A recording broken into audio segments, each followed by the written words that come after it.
జాగరణ, ఉపవాసాలు ఇటువంటివి తెలుసుకునే క్రమంలో ఫస్ట్ తెలుసుకోవాల్సిన విషయాలు ఏంటంటే స్వామివారు అష్టమూర్త్యాత్మక లింగ స్వరూపంలో ఉంటాడు. అష్టమూర్తి తత్వం తెలుసుకుంటే గనక రత్నాలు ఎన్నో ఉంటాయి, కానీ నాణ్యమైన రత్నం అతి తక్కువ ధరకే లభించే ఏకైక సంస్థ 6JVR. సౌత్ ఇండియాలోనే ద బెస్ట్ 6JVR. అష్టమూర్తి తత్వాన్ని తెలుసుకుంటావో అంతకు మించింది శివుడి యొక్క స్వరూపాన్ని ఇంకా చెప్పుకోలేం. ఎందుకంటే అష్టమూర్తి తత్వం ఏంటో ఫస్ట్ తెలుసుకోవాలమ్మా. శివరాత్రిలో ఉన్న అంతర్గుణం అంటే ఇక్కడ మనకు పంచభూతాత్మక స్వరూపాలు చూసుంటారు అందరూ కూడా. పంచభూతాలంటే మనకు భూమి, ఆకాశము, నీరు, నిప్పు, జలం, ఇవి 5. ఈ 5 మూర్తుల తర్వాత ప్రత్యక్ష దేవుళ్ళు ఎవరయ్యా మనకి అంటే 2, సూర్యుడు, చంద్రుడు. ఎందుకంటే ఉదయం పూట జీవశక్తి ఉండాలంటే సూర్యుడు ఉండాలి. రాత్రిపూట మనకు ఔషధి గుణాలు సంపన్నమై మన ఔషధి గుణాలతో విరాజులతో ఉండాల మన యొక్క శరీరం అంతా కూడా చైతన్యంతో పాటు అంటే చంద్రుడు. ఈ 2 కూడా అయిన తర్వాత ఇంకొక విషయం ఏదంటే తన ఆత్మలో తాను కూడా శివుడిగా భావన చెయ్యాలా. అంటే తనకు తాను శివస్వరూపాన్ని ఎప్పుడైతే అనుకుంటాడో లింగ స్వరూపంగా, అది 8వ తత్వం. ఈ 8 తత్వాల్ని మీకు ఆల్రెడీ అన్ని విషయాలు తెలుసు. 8 తత్వాలు ఏంటో ఇప్పుడు చెప్పినందుకు గాను అంటే ఒక్కొక్క లింగం ఒక్కొక్క స్వరూపంలో ఆరాధన చేయాలి. అంటే పంచభూతాలన్నీ కూడా ఆయనే వ్యాప్తమై ఉన్నాడు. దానిలో మనలో మనం కూడా శివుడు ఒక భావన. అంటే 6 భావాలైన ఇక్కడికి సూర్యచంద్రులు ఏవైతే ఉన్నారో అంటే జీవశక్తిని చూపించడానికి సూర్యుడు, జీవశక్తిని మళ్ళీ సుసంపన్నం చేయడానికి చంద్రుడు. ఈ ఇద్దరు లేకపోతే మనిషి జీవనమే ఉండదు. ఈ 5 లేకపోతే జీవనం కూడా ఉండదు. ఎందుకంటే మనిషి ప్రాణాయామం చేస్తుంటేనే జీవి యొక్క చైతన్యం కలుగుతుంది. అంటే వాయువుతోని. అదే మనకు శ్రీకాళహస్తి. ఇక్కడ విషయం చెప్పుకోవాలమ్మా. శ్రీకాళహస్తి గురుతం ఇక్కడ అష్టమూర్తి తత్వాన్ని చెప్పుకుంటున్నాం కాబట్టి శ్రీకాళహస్తిలో మనం ప్రవేశించేటప్పుడే ముఖ్యంగా మొదటగా మనకు కనబడే ఎవరు అంటే దక్షిణామూర్తి.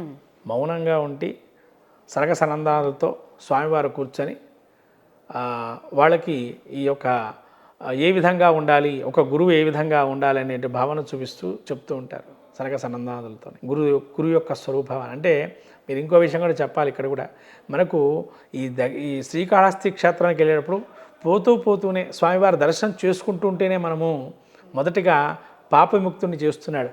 అయ్యా మౌనంగా ఉండండి, ఇక్కడ మీ బయట ఉన్న నావిగేషన్స్ అన్నీ మర్చిపోండి, ప్రశాంత చిత్తంగా నన్ను దర్శనం చేసుకోండి, ఒక మార్గం పొందుతారు.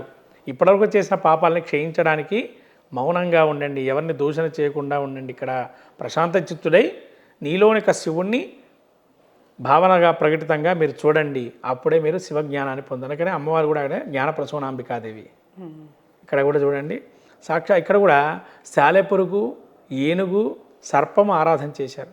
ఎక్కడైనా మృగాన్ని అంటే కీటకాదుల్లో ఉన్నటువంటి సర్పాలు అటువంటివి ఆరాధన చేశాడు. మనుష్య ఆరాధన అనేది తర్వాత క్రమంగా వచ్చింది. అది కన్నప్ప చేశాడు తర్వాత. అది అంత క్రితం చేసినటువంటిది సాలెపురుగు వస్త్రాన్ని ఇచ్చడమో లేదా అక్కడ ఉండే నూనెని పోయటమో నూనెలను పోయటమో చేశారు. సర్పం కూడా అంతే, అక్కడ ఉండే పత్రాలని లేదా తనకు ఉండేటువంటి ఒక ఆభరణంగా ఆ సర్పం ఆకులు కానీ పువ్వులు కానీ పెట్టడం కానీ ఆరాధనా క్రమాన్ని చేశాయి. ఏనుగు తనకు ఉండేటువంటి ఫలపుష్పాదులు కానీ లేదా నీళ్లు పోయటం కానీ అక్కడ ఉండే నీళ్ళని పోయి అర్చన చేసింది.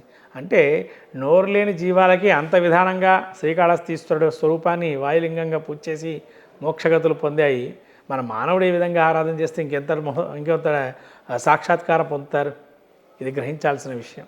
కాబట్టి ఈ శ్రీకాళహస్తిలో ఉండేటువంటి మహత్తర క్షేత్రం ఏంటంటే వెళ్తూ మన యొక్క పాపాన్ని క్షయింపజేసి స్వామి లోపలి తీసుకెళ్తున్నాడు. జ్ఞానాన్ని పొందండి అయ్యా, ఇక్కడ జ్ఞానాన్ని పొంది ప్రశాంత చిత్తంగా ఉండి మీలోని శివుణ్ణి ఎప్పుడైతే మీరు బయట చూస్తారో ఆ శివస్వరూపమే నేనయ్యా ఇక్కడ.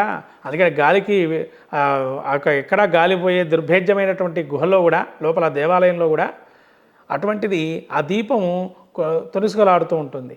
అదే స్వామి సాక్షాత్కారం అంటే అది. తర్వాత అగ్నిలింగము. అగ్నిలింగం ఏంటంటే ఒక కొండ మనకు కనబడేటువంటి కొండని సాక్షాత్తు రమణ మహర్షి అష్టమూర్తి భావనగా పూజ చేశాడు కాబట్టి ఆయనకి అనేక రకాల కైవల్యం ప్రాప్తి, ఈశ్వరుడు సాన్నిధ్యం. అసలు సాక్షాత్తు శివుడే ఆయన ముందర ప్రత్యక్షమైన స్వరూపాన్ని కూడా చూసాం అక్కడ. అటువంటి రమణ మహర్షులు చుట్టూరా ఉండేటువంటి ప్రాంగణం ఏదో కాళహస్తి మన అగ్నిలింగం అరుణాచలేశ్వరుడు అగ్నిలింగ భావన చేయటం. ఇప్పటికీ కార్తీక మహాదీపోత్సవం రోజు మనకు కార్తీక దీపం వెలిగించడం, అగ్ని అంటే అగ్ని అంటే ఇంకొక రూపమే రుద్రుడు, రుద్ర స్వరూపమే అగ్ని స్వరూపము. కాబట్టి ఈ యొక్క స్వరూపాన్ని కూడా ఆరాధన చేస్తే మనకు ఉండేటువంటివి అందరూ కూడా చూస్తున్నారు. గిరి ప్రదక్షిణ చేయడంతో అందరికీ కర్మదోషాలు పోయి, లేదైనా ఆ గిరి ప్రదక్షిణ చేయతోనే కొందరికి అనేక మహత్తులు, మహిమాన్వితమైనటువంటి మహత్తులు కలగటం, అక్కడి నుంచి ఇంటికి రాగానం అంటే అది ఈశ్వరు యొక్క దత్వం. అంటే పాపాలని క్షయింపజేయడానికే ఈశ్వరుడు ఉన్నాడు ఇక్కడ క్షితిమూర్తిగా. ఆయన భూమి మీద ఉండేటువంటి పాపాలన్నీ కూడా క్షయింపజేయడానికే ఆ యొక్క విధానంగా ఉన్నాడు. తర్వాత చిదంబర రహస్యం అంటాం. ఇది ఎవరికి తెలియని రహస్యం ఏంటంటే, మీకు ఆరుద్రోత్సవం చిదంబర క్షేత్రంలో విశేషం తెలపబడింది. ఏంటంటే ఒక పెద్ద పరదా ఉంటుంది, ఆ పరదాన్ని తీస్తారు, ఎదురుగా శివుణ్ణి చూడమంటారు ఒక గోడకి, ఆ నీడగా కనబడుతుంది శివుడు. ఎవరైతే దాన్ని చూస్తాడో అదే ఆకాశలింగం అంటారు. అక్కడ ఒక చిన్న హారం వేస్తారు అంతే, ఏది బిల్వపత్రి హారం వేస్తారు. ఆ బిల్వపత్రి హారాన్ని వేస్తారు అంతవరకే, అదే మన శివునిగా భావం చేయమంటారు. నీకు కనబడలేదా అంతే, అదే రహస్యం. అది ఎవరైతే తీక్షణంగా తనలోని శివుణ్ణి ధ్యానం చేస్తూ చూస్తాడో అప్పుడు సాక్షాత్కారం అవుతుంది చిదంబర క్షేత్రంలో. ఇక పృథ్వీలింగం ఏకాంబరేశ్వరుడు. ఇక్కడ ఒకటే చెట్టుకి రకరకాల ఫలాలు వచ్చాయి. అమ్మవారి సాక్షాత్తుగా తన యొక్క లోక కళ్యాణం జరగాలని చెప్పి అక్కడ అమ్మవారు ఆరాధన చేసి శక్తి స్వరూపాన్ని నింపింది అక్కడ అమ్మవారు. శక్తి అంటే కామాక్షి స్వరూపంగా శక్తిని నింపింది అక్కడ. అందుకని మీరు అక్కడికి వెళ్తే అష్టమాతృకా దేవతలు ఉంటారు అక్కడ చెట్లో. అష్టమాతృకా దేవతలకి కుంకుమను అర్పణ చేసి మనం పెట్టుకుంటాం. అట్లనే ఏకాంబరేశ్వరుడు కూడా లింగం అక్కడ మీరు చూసి ఉంటారు. ఆ చెట్టు కిందన లింగాన్ని ఆకారం మాయాస్వరూపంగా పూజ చేసి పృథ్వీతత్వంగా ఉంటుంది. ఎక్కడ మీకు లింగం అంత ఎత్తుగా కనబడదు, ఇక్కడ మాత్రం ఏకాంబరేశ్వర స్వామిలో మాత్రం లింగం పొడుగ్గా కనబడుతుంది. మిగతా లింగాలని చిన్న చిన్నగానే ఉంటాయి. కొన్ని కవచాలు దొరకటం వల్ల పెద్ద లింగాలు మన శ్రీకాళహస్తిలో కానీ. తర్వాత మీకు ఇక జంబుకేశ్వరం జలలింగం. నిత్యము కూడా స్వామివారి యొక్క పక్క నుండి జలం పారుతూ ఉంటుంది, దానిలో నుంచి వస్తూ ఉంటుంది. బావిలో ఉన్నారా మరి అక్కడ జలం ఎలా వస్తుందో తెలియదు, కానీ నిత్యం జలంలోనే శివలింగం ఉంటుంది. అది జంబుకేశ్వరుడు. అంటే ఇటువంటివి కూడా లీలా వినోదాలన్నీ కూడా నువ్వు ఎప్పుడైతే గ్రహిస్తావో శివుడి యొక్క తత్వాన్ని గ్రహిస్తావు. ఇక సూర్యుడు కోణార్కుడు. నిత్యము కోణార్కు దేవాలయంలో సూర్యకాంతి ఏదైతే ఉంటుందో ఆయన కన్నులుగా చెప్పబడింది, లేదా ఆయన శరీరముగా చెప్పబడింది మనకు పురాణంలో, కూర్మ పురాణంలో కానీ మళ్ళీ శివమహాపురాణంలో కానీ. సూర్యుడి యొక్క కాంతి తేజమే ఈశ్వరుడు యొక్క స్వరూపమని. అది తర్వాత సీతాకుండం అని మనకు చెప్పబడింది చంద్రుడి యొక్క స్వరూపాన్ని. అంటే సీతాదేవి కూడా ఆ యొక్క సుసంపన్నం చేసి అటువంటి ఔషధీ గుణాలతో చంద్రుడు ఏదైతే ఉన్నాడో మనఃకారకుడు. అంటే మనకు హాలంతో ఎప్పుడైతే సీతాదేవిని దున్ని తీస్తారో ఆ తీసినప్పుడు అయోనిజ అంటే ఎక్కడా కూడా ఎటువంటి కోరిక లేకుండా మానవుడు ఎవరైతే ఉంటారో వారు ఈశ్వర దర్శనం చేస్తారు. అదే చంద్రుడి యొక్క అంశం. మనసులో కోరికలు రోజు వస్తూనే ఉంటాయి. ఇవాళ ఒకరు కొనుక్కుంటే రేపు ఇంకోటి కొనుక్కోవాలని, రేపు ఇంకో దగ్గరికి వెళ్ళాలనో ఇంకో కోరికనో వస్తూ ఉంటాయి. అది ఎప్పుడు అందుకే జ్యోతిష్య శాస్త్రం ప్రకారం చంద్రుడు 2.5 రోజులకు ఒకసారి మారిపోతూ ఉంటాడు. మనసోవ జాత, మనసు కూడా అందుకే మారిపోతూ ఉంటుంది. చంద్రమసో మనసోవ జాత అన్నారు. అందుకని ఇక్కడ చంద్రుడి యొక్క గుణాన్ని తెలియజేస్తూ మనస్సు చరిస్తూ ఉంటుంది. ఒక స్థిరమైన నిర్ణయాన్ని మనం ఎక్కడ తీసుకోలేము. ఇక్కడ ఇంకా తనకు తాను శివస్వరూపంగా తెలుసుకోవాల్సిందే ఉన్న విషయం, ఏకైక విషయం ఏంటంటే నేనే శివుడిని, నిర్వికార రూపం, ఆయన ఇచ్చేటువంటి ఇంధనమే ఇదంతా కూడా. నేను ఇవాళ జీవనం చేస్తున్నా అంటే ఆయన ఇచ్చిన ఇంధనమే ఇదంతా, నా దగ్గర ఏమీ లేవు అని ఎప్పుడైతే ఎవరైనా అనుకుంటారో అప్పుడు శివుడి యొక్క సాక్షాత్కారం. అదే యజమాన లింగము, తనకు శివలింగ స్వరూపం.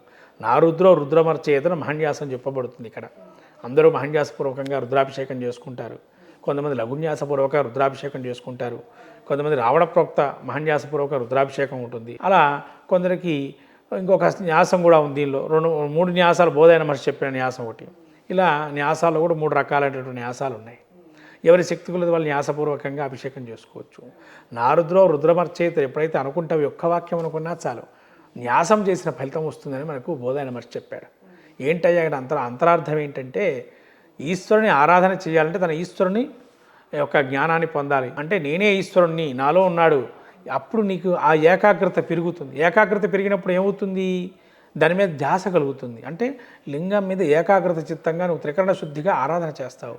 అలా జ్ఞానాన్ని ఎప్పుడైతే భక్తి మార్గంలో వెళ్ళి జ్ఞానాన్ని పొందుతావో అప్పుడు ఈశ్వరతత్వాన్ని పొందుతావు. అప్పుడు ఈశ్వరతత్వాన్ని పొందితే, ధ్యానంలో నువ్వు ఎప్పుడైతే ఈశ్వరతత్వాన్ని పొందుతావో అప్పుడు నువ్వు మహాశివరాత్రి సఫలీకృతంగా ఉపవాస జాగరణ చేసిన ఫలితం వస్తుంది.